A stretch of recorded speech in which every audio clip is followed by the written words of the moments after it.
Bismillahirrahmanirrahim. Assalamualaikum warahmatullahi taala wabarakatuh. Salam sejahtera. Hari ini saya nak berkongsi dengan ibu bapa sekalian, apakah 4 kesalahan terbesar yang ibu bapa buat apabila mereka ada anak autism. Dan mungkin penonton video ini tertanya, apa kelayakan saya untuk bercakap tentang kesilapan ibu bapa dan sebagainya. Jadi saya kongsi sedikit tentang latar belakang saya, ya. Saya sendiri ada 2 orang anak yang mengalami autism. Anak saya 3, 2 autism. Yang sulung Muhammad 26 tahun, autism yang teruk, dan kemudian yang bongsu Abdullah, autism dia ringan sikit, 15 tahun pun ada autism. So saya ibu kepada 2 orang anak autism, dan saya memang bidang saya adalah bidang intervensi awal. Saya pensyarah di Fakulti Pendidikan UKM, dan saya melatih bakal-bakal guru pendidikan khas, dan saya juga membangunkan makmal autism UKM, dan juga membangunkan pusat Genius Kurnia sebagai dia punya founding director. Okey, jadi memang saya berpengalaman sejak dah berdekad-dekad lah mengenai anak-anak autism ni, dan saya rasa saya dah berurusan dengan bukan ratusan ibu bapa tapi ribuan ibu bapa yang ada anak autism ni. Okey, terus straight to the point, apakah antara kesilapan yang mak bapak buat bila ada anak autism? Yang pertama sekali, saya rasa ini kesilapan yang terbesar lah adalah mereka masuk dalam fasa penafian, ataupun they get into the denial zone. Mereka dalam denial, dalam penafian. Okey, anak tu dah jelas ada ciri-ciri autism.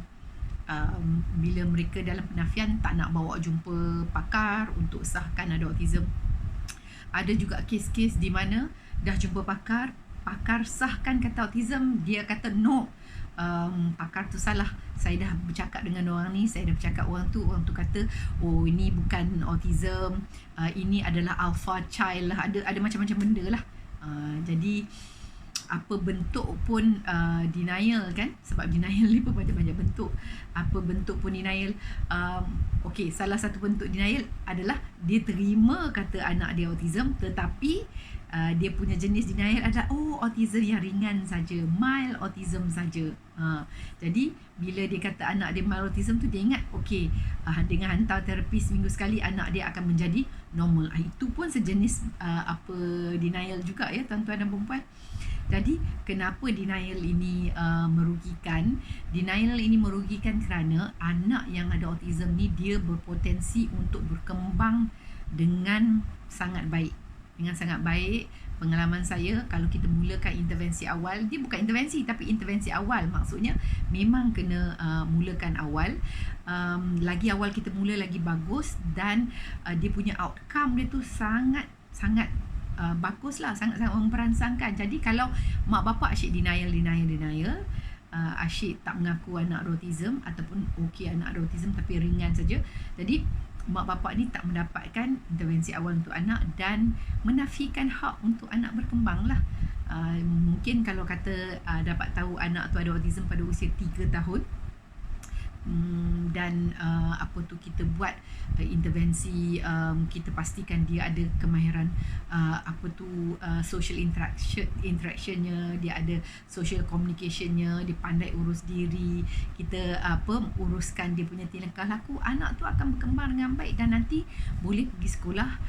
Kalau tak masuk kelas aliran perdana, masuk kelas pendidikan khas pun, dia pergi ke sekolah dalam keadaan bersedia untuk belajar. Okey, conclusion saya tentang denial ibu bapa ini adalah, mungkin kalau ibu bapa in denial, menafikan kata anak autism, ibu bapa rasa sedap hati.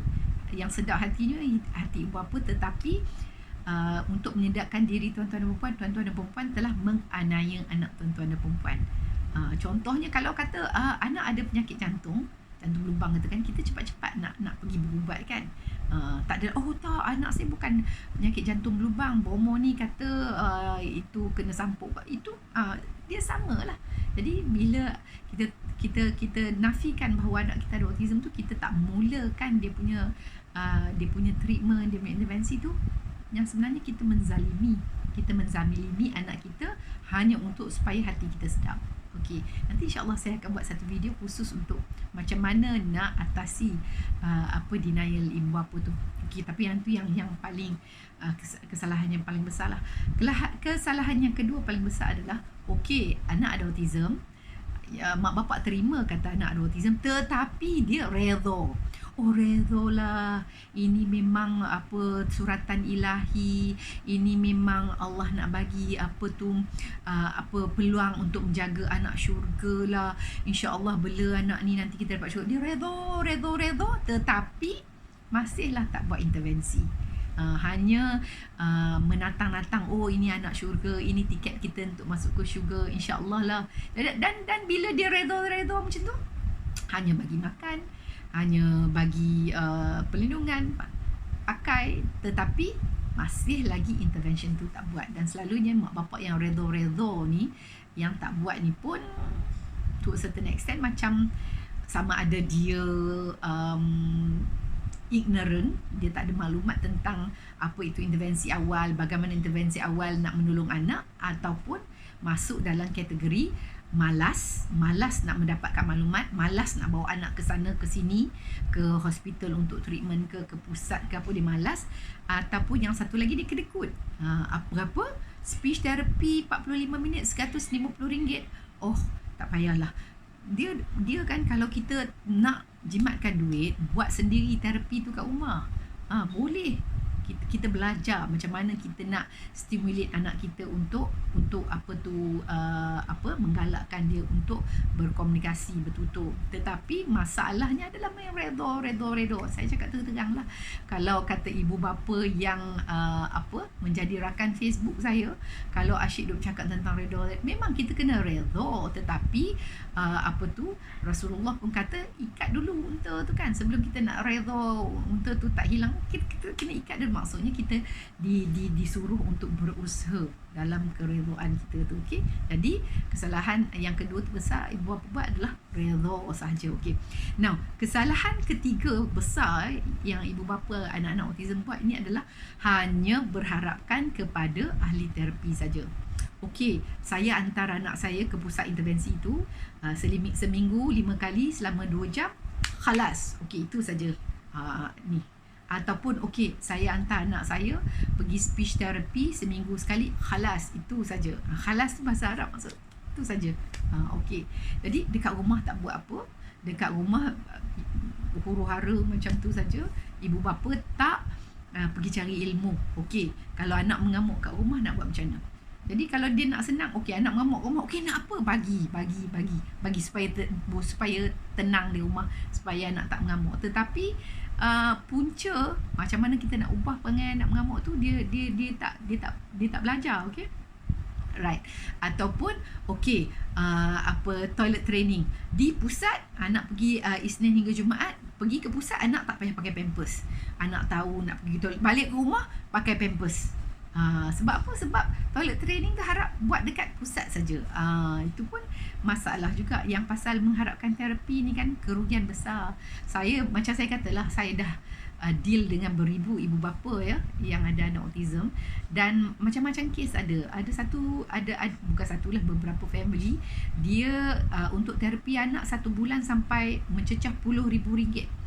Hire yang best, BCBA datang ke rumah. BCBA tu kalau kata ahli terapi itu makam yang paling tinggi lah untuk autism ni kan, board certified behavior analyst. Dia panggil BCBA datang ke rumah, berapa minggu pergi speech therapy dan sebagainya. Tetapi family tak terlibat. Nak pergi speech therapy, masuk kereta driver hantar. Buat terapi di rumah, duduk dalam bilik, ahli terapi masuk dalam bilik buat. Yang mak, bapa, adik kakak, nenek tak ambil tahu langsung.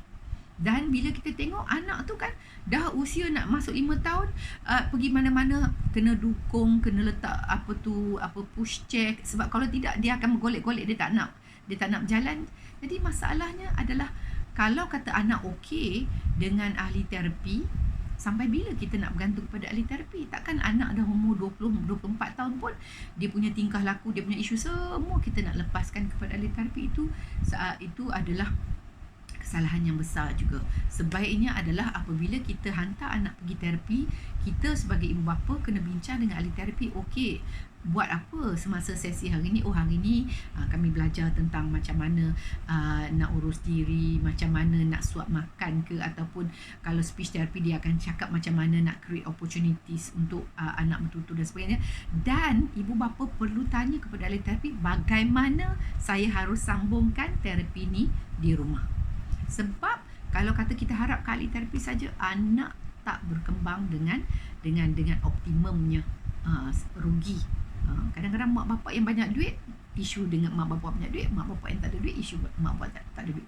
Ibu bapa yang mampu hantar anak pergi terapi dan hanya lepaskan kepada ahli terapi pun you're committing a big mistake. Sebab sebenarnya anak boleh berkembang dengan lebih baik lagi, ya. Dan kadang-kadang saya lihat apabila ibu bapa hanya leave it to ahli terapi saja untuk mendidik anak-anak kita, anak-anak kita tu dia tak ada bonding dengan mak bapak. Dan bila tak ada bonding dengan mak bapak tengok mak bapak mengamuk saja. Contohnya ada satu bapa tu, ini kisah benar, ya. Dia kata kat saya, doktor, anak saya ni kan, bila saya balik kerja je kan, isteri dia suri rumah tangga. Di rumah dia okey dengan isteri saya, dengan adik-beradik dia. Tetapi saya balik ke rumah saja kan, dia tengok saya, dia akan mengamuk, dia akan pukul saya, dia akan gigit saya, dia akan buat itu buat ini. Kenapa tu, doktor? Saya pun kata, ya Allah, kalau aku nak terangkan kenapa anak buat perangai macam tu, it will take me at least 1 hour. Jawapannya adalah anak nakkan perhatian awak. Sebab awak sebagai bapa, awak ada tanggungjawab terhadap anak, iaitu anak mahukan tumpuan kasih sayang. Bila anak tak dapat, walaupun dia ada autism, dia akan menuntut haknya. Jadi bapa ni jangan terapi semua mak yang jaga apa. Jadi bapa macam tu susahlah kita nak terangkan. Okey, right. Yang keempatnya adalah kesilapan terbesar yang keempat yang mak bapak selalu buat adalah, okey, mak bapak ni dia tak denial dah. Dia terima hakikat anak dia ada autism, dan dia bukan saja redha, dia usahakan bawa anak ke sini untuk dapatkan terapi, intervensi dan sebagainya. Dan dia tak tinggalkan kepada ahli terapi saja, dia pun turut terlibat di rumah, dia buat dan sebagainya. Bunyi dah elok kan? Jadi apa dia kesilapan untuk family ni? Kesilapannya adalah dia buat semua ni tetapi dia tidak ada perancangan. Okey, speech therapy kata buat macam ni, dia buat. Occupational therapy kata macam ni, dia buat. Cikgu dekat center kata buat macam ni, dia buat. Tetapi dia tidak ada perancangan. Jadi bila kita tak ada perancangan untuk anak kita, ibarat kita naik kapal terumbang-ambing di lautan, tak tahu nak pergi ke pelabuhan mana lah. Jadi kena ada. Jadi contohnya kalau anak kita 3 tahun, okey, kita dah buat terapi itu ini, kita hantar pergi ke center dan anak kita pun nampak improve. Mungkin hala tuju anak adalah pada usia 5 tahun atau 6 tahun nak hantar anak pergi ke tadika inklusif. Kita set dulu target tu dan kita usaha. Kalau katalah sebenarnya kita overestimate anak kita, taklah ringan yang macam kita sangka, rupanya banyak kerja. Tapi kita dah target kalau dia tak boleh pergi ke tadika aliran perdana, mungkin dia boleh pergi ke tadika bersama-sama dengan anak-anak istimewa yang lain. Jadi kita kena ada targetnya. Kalau kata anak 5 tahun, okey, kita target dalam tempoh 2 tahun anak akan masuk ke sekolah. Jadi kita tengok, okey, ada 2 pilihan masuk ke sekolah. Satu kelas aliran perdana, satu ke kelas pendidikan khas. Anak kita macam mana? Anak kita 5 tahun. Cuba bincang dengan speech therapy, cuba bincang dengan occupational therapy. Kalau tak ada pergi speech therapy, occupational therapy dengan cikgu ke, dengan pengasuh ke, dengan suami, okey, anak kita macam ni, rasa-rasa mampu tak pergi aliran perdana? Rasa-rasa mampu tak pergi ke pendidikan khas? Okey, nak pergi pendidikan khas, apa yang anak perlu capai? Nak pergi aliran perdana, apa anak perlu capai? Jadi kita ada lagi 2 tahun ni, kita nak merancang apa? Itu dia. Kalau kata anak tuan-tuan dan perempuan, katakanlah 17 tahun. Kan 17 tahun dah nak keluar daripada PPKI sekolah menengah. Jadi dalam 2-3 tahun akan datang ni anak nak buat apa? Kena ada perancangan tuan-tuan dan puan. Okey. Jadi saya berhenti dulu kat sini. Saya suka buat summary ya. Jadi ada 4 bagi saya lah.